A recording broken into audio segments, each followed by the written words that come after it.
আসসালামু আলাইকুম ওয়া রাহমাতুল্লাহি ওয়া বারাকাতুহু। সম্মানিত হযরত, আপনারা কেমন আছেন? আমি আলহামদুলিল্লাহ অনেক ভালো আছি, সুস্থ আছি। আজকে আপনাদের সম্মুখে গুরুত্বপূর্ণ একটি ভিডিও নিয়ে হাজির হয়েছি। এটা প্রতিদিনই হয়। তো আলহামদুলিল্লাহ, আপনারা হয়তো ভাবেন যে আমাদের ভিডিও কখন আপলোড হয় আপনারা বুঝতে পারেন না। আমাদের চ্যানেলে একটা সিক্রেট বিষয় বলে দেব। আমাদের এই চ্যানেলের প্রতিদিন ভিডিও আপলোড হয় সন্ধ্যা 7টায়, এবং আমাদের আরেকটা চ্যানেল আছে, সেখানে ভিডিও আপলোড হয় প্রতিদিন বেলা 10টায় বা কোনো সময় 9:30টায় আপলোড হয়ে থাকে। যারা আমাদের নিয়মিত ভিডিও দেখেন তারা অবশ্যই আমাদের ভিডিওগুলো এই টাইমের মধ্যে ইনশাল্লাহ পেয়ে যাবেন। যাই হোক, আজকের যে জন্য আপনাদের কাছে এসেছি আপনাদের খেদমতে, সেটি হলো কিভাবে আপনি রোগীর শরীরে জিনকে হাজির করবেন। এর আগে জিন হাজির করার অনেকগুলো ভিডিও দেয়া হয়েছে। ইনশাআল্লাহ যারা আগের ভিডিওগুলো আপনারা দেখেননি, মিস করেছেন, তারা সকলেই আগের ভিডিওগুলো দেখে নিন, যাতে আপনি আরও আপনার মেধাশক্তি এবং আরও আপনার জ্ঞান যাতে অর্জন হয় এই তদবির, আমলিয়াত, রুহানিয়াত জগতে। তো আগের যারা ভিডিওটা দেখেছেন যে কীভাবে আমরা রোগ নির্ণয় করে থাকি, আপনাদের শিখিয়েছি, দেখেছি যে আপনার একটা রোগীকে কীভাবে আপনি তার জিনের সমস্যা নাকি জাদুর সমস্যা কীভাবে নির্ণয় করবেন, এই রকম ভিডিও দেয়া আছে। এবং একাধিক এর আগে জিন হাজির করার আমল শিখিয়েছি। আজকের একটা নতুন আমল, যারা আগের আমলগুলো দেখেননি তারা অবশ্যই দেখে নেবেন। আজকের আমল হলো ওই রোগীর শরীরে, যে রোগীটা পরীক্ষা করলেন যদি তার জিনের সমস্যা থাকে, ওই রোগীর শরীরে কীভাবে আপনি ওই ভয়ঙ্কর জিনগুলোকে আপনি হাজির করবেন। তার জন্য আপনাকে কি করতে হবে, মনোযোগ দিয়ে ভিডিওটা দেখুন, সম্পূর্ণ আপনি বুঝতে পারবেন। আমাদের চ্যানেলে যদি আপনি নতুন একটি সদস্য হয়ে থাকেন, অবশ্যই যদি আপনারা কোনো উপকারে আমাদের চ্যানেলটি এসে থাকে, তাহলে আপনি অবশ্যই আমাদের চ্যানেলটা সাবস্ক্রাইব করে দেবেন।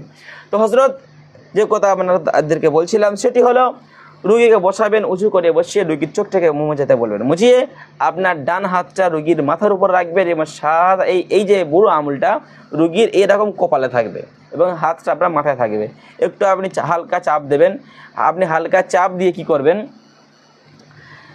আপনি যে ইসমে আজম আছে, ইসমে আজমটা এত ক্ষমতাপূর্ণ একটি দোয়া। বিশ্বনবী সাল্লাল্লাহু আলাইহি ওয়াসাল্লাম এই ইসমে আজম সম্পর্কে অনেক কথা বলেছেন এবং এগুলো হাদিস থেকে প্রমাণিত এই ইসমে আজম। তো এই ইসমে আজম দিয়ে আজকে আমরা একটা নতুন আমল শিখতে চলেছি। সেটি হলো, রুগীর চোখ মুজিয়ে থাকবে, আমরা ইসমে আজম বারবার পড়তে থাকবে। ইনশাআল্লাহ যদি আপনি 7বার পড়েন, যদি আপনার রুহানি শক্তি খুব ভালো থাকে, দেখবেন 7বারের মধ্যে জিন পৃথিবীর যেখানে থাক সে হাজির হতে বাধ্য হবে। আপনি রুগীর মাথায় হাত দিয়ে ইসমে আজমটা পড়া শুরু করবেন। আল্লাহুম্মা ইন্নী আসআলুকা বিআন্না লাকাল হামদ লা ইলাহা ইল্লা আনতা ওয়াহদাকা লা শারীকা লাকাল মান্নান বাদিউস সামাওয়াতি ওয়াল আরদি ইয়া যাল জালালি ওয়াল ইকরাম ইয়া হাইয়্যু ইয়া কাইয়্যুম। এই ইসমে আজমটা 2-3 রকমের ইসমে আজম আছে। আরও একটা ইসমে আজম আছে, বড় ইসমে আজম, সেটা আপনি পড়তে পারেন। যে কোনো ইসমে আজম দিয়ে কাজটি করলে হবে। আমি 7বার পরে রুগীর শরীরে ফুঁক দেবেন। যদি প্রথমবারে না হয় দ্বিতীয়বার চেষ্টা করবেন, দ্বিতীয়বার না হয় তৃতীয়বার চেষ্টা করবেন। ইনশাআল্লাহ তৃতীয়বারের মধ্যে একদম পরীক্ষিত। এটা আলহামদুলিল্লাহ আমার অনেক ছাত্র ভাইরাও করে, তারা এই আমলটা করে অনেক উপকৃত হয়েছে। তো আলহামদুলিল্লাহ আপনারাও করুন, অবশ্যই আপনারা উপকৃত হবেন। এভাবে করলে আপনার জিনটা হাজির হয়ে যাবে। তারপরে আপনি জিনটাকে কীভাবে শাস্তি দেবেন, কীভাবে জিনের সঙ্গে কথোপকথন করবেন, সেগুলো ইনশাআল্লাহ পরবর্তী ভিডিওতে ইনশাআল্লাহ বলা হবে। কীভাবে আপনি জিনটাকে জবাই করবেন, কীভাবে জিনটাকে আপনি শাস্তি দেবেন। ইনশাআল্লাহ জিনের পর্ব কিছুদিন আমাদের চলতেই থাকবে। ওই জন্য আপনি যদি নতুন হয়ে থাকেন অবশ্যই চ্যানেল সাবস্ক্রাইব করে রাখুন, তাহলে আপনি পরবর্তী কিন্তু ভুলে যাবেন।